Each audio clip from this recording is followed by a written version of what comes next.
Will you pray for me? Holy One, may the words of my lips and the meditations of all our hearts be acceptable in your sight, our rock and our Redeemer. Amen.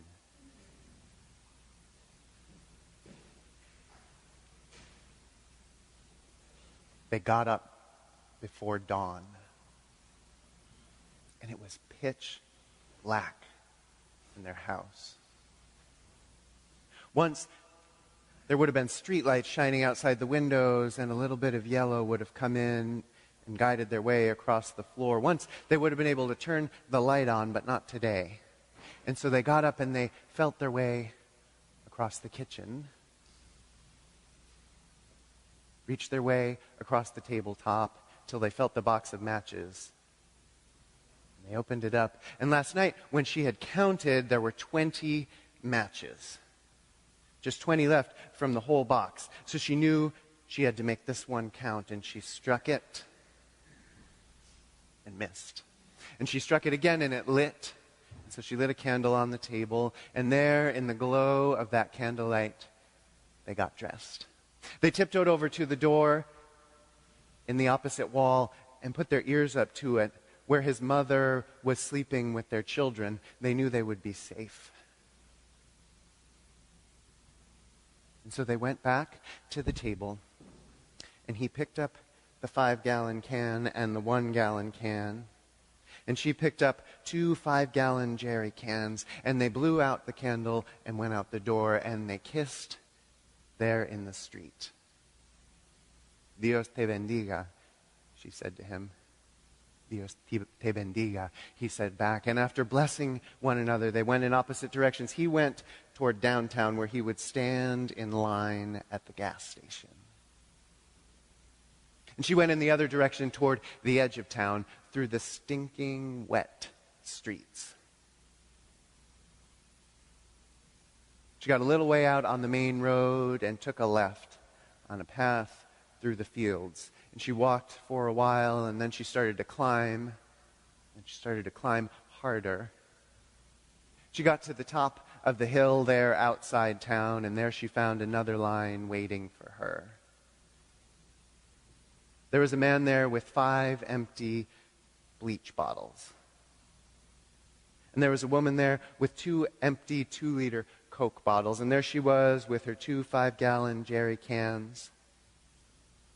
Buenos dias, they said. Buen dia, she said. And that's all they said there in the early morning light. Because they had already said everything they needed to say to each other on previous days. And all there was to say on those days was the long litany of what had been lost. She didn't want to do it again, so there she stood in silence and inched her way forward in the line, bit by bit, till she got to the front, where there was a crack in the rock and a spring flowing from that crack. She never used to think about fresh water. She'd never been here before a few days ago. She just went to the kitchen when she was thirsty. But then there was no more water in the kitchen, but there was water everywhere, flowing through the streets, stinking and filthy, and none of it to drink. And so she remembered what so many other people in town had remembered their grandmothers telling them about the days they used to walk to this spring every morning. And so she made her way there, and she saw that this time someone had taken a piece of gutter that Maria had blown off a house just a few days before and put it under the spring and rested it on a rock so you could put your can under it and stand there while it filled. And she did that. She put her can there, and as she listened to the water trickling into her cans, she thought about her grandmother, the one who told her the stories of this spring. She thought about the other stories her grandmother had told her. About Jesus and about how he had died. Not just died, but been crucified. And not just been crucified, but about how they had pierced his side and water had poured forth from the wound. She thought about the water in the streets of her town, and the water coming forth from the side of God, and the water pouring forth from the side of the mountain. And then her cans were full.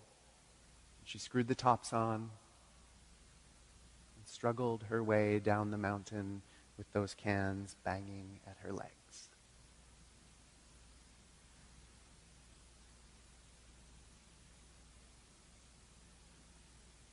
The people stood there in the desert. They had just escaped that life of slavery back in Egypt, and they had just found out that they would be fed by God in the wilderness, but there was no water anywhere. No water for their children, no water for them, no water for their cooking or their washing, and their children were starting to die. So they organized themselves and they went to Moses and they said, Moses, you brought us here. You got us to this place. You do something. So Moses prayed to God, and God told him what to do, and he did it. He went to the mountain of Horeb and found the rock there, and he struck it with that staff, and the water poured forth. And here's what I want you to notice about that. God, presumably, could have just waved the divine hand and made that happen, but God said, nope. I need human hands in the mix to make this happen. I need you to take that staff that you've used before, and I need you to strike it hard, because I'm not going to do this without you.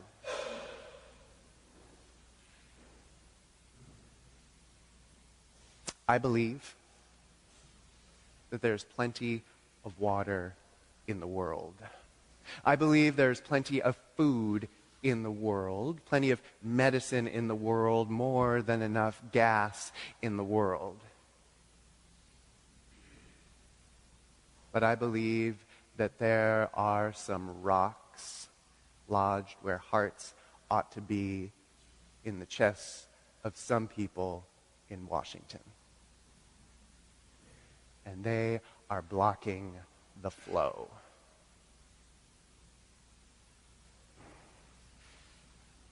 Presumably, God could just wave the divine hand and spirit everything the people of Puerto Rico know right to the island where it's needed. Presumably, God could do that, but if God does what God has always done, I think God's going to say, I need some human hands in the mix.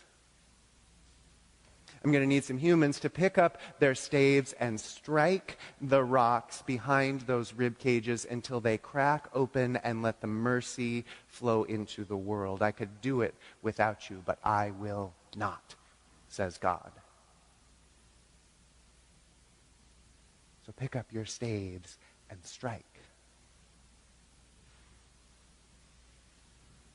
I should say here that we put all our sermons on the internet. And just in case our website is being monitored by anyone, I want to be clear that when I say strike with your staves, I mean it in a purely metaphorical sense. Are you listening? But a no less powerful sense for all that.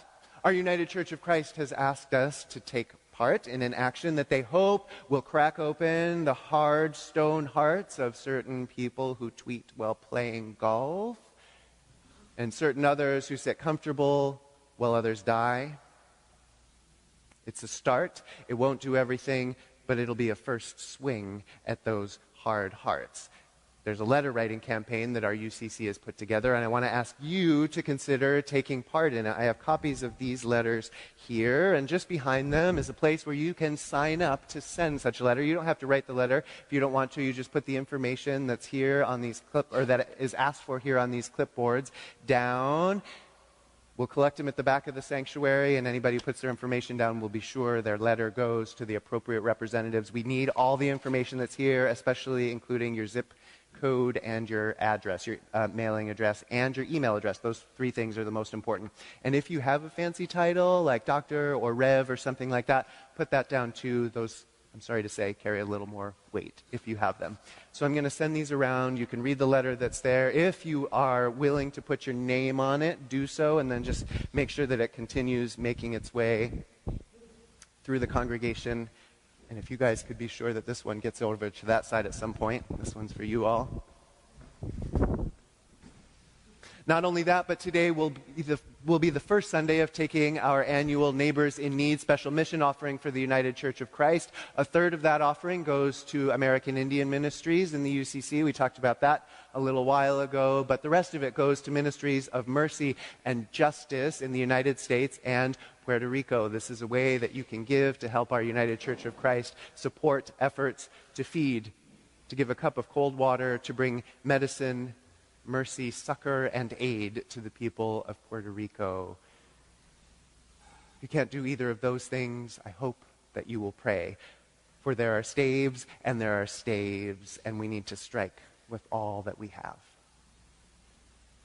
May the hard hearts, may the stones, may the springs crack wide, and may mercy flow into the world through what we do today.